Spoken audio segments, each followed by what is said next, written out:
Welcome to এইচডিএসসি এবং তোমাদের সবার প্রিয় বাপিসার। আজকেও কিন্তু আমি একটা কোশ্চেন নিয়ে চলে এসেছি, খুব ইম্পর্টেন্ট কোশ্চেন, পরীক্ষায় কিন্তু বারবার আসে। এই কোশ্চেনটা কিন্তু তোমাকে মনে রাখতে হবে। কোশ্চেনটা কি রয়েছে?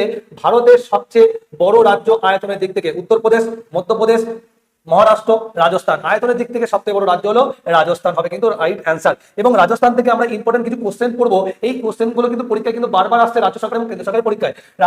রাজ্যের বর্তমান মুখ্যমন্ত্রীর নাম কি 2025 হিসাবে? ভূপেন্দ্র যাদব। এবং বর্তমান রাজ্যপালকে কালরাজ মিস্ত্রি। এবং রাজস্থানের প্রধান মরুভূমির নাম হলো থর মরুভূমি। পিঙ্ক সিটি নামে কোন শহরকে বলা হয়? জয়পুরকে বলা হয়। রাজস্থানের সরকারি ফুল হলো রোহিদা। এবং রাজস্থানের বিখ্যাত হ্রদ হলো পুষ্কর হ্রদ। রাজস্থানের প্রধান নদী হলো বানস নদী। এবং রাজস্থানের একমাত্র হিল স্টেশন হলো মাউন্ট আবু।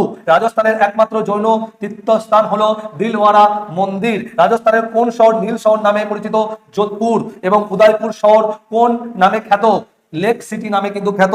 এবং রাজস্থানের কোন রাজ্য সীমান্ত সবচেয়ে বড়? মধ্যপ্রদেশের সঙ্গে কিন্তু সীমান্ত সব থেকে বড় করছে। এবং এই ধরনের কোশ্চেন পেতে অবশ্যই ফলো করো এসএসসি ইউটিউব চ্যানেল এবং বাপি দাস ফেসবুক পেজ।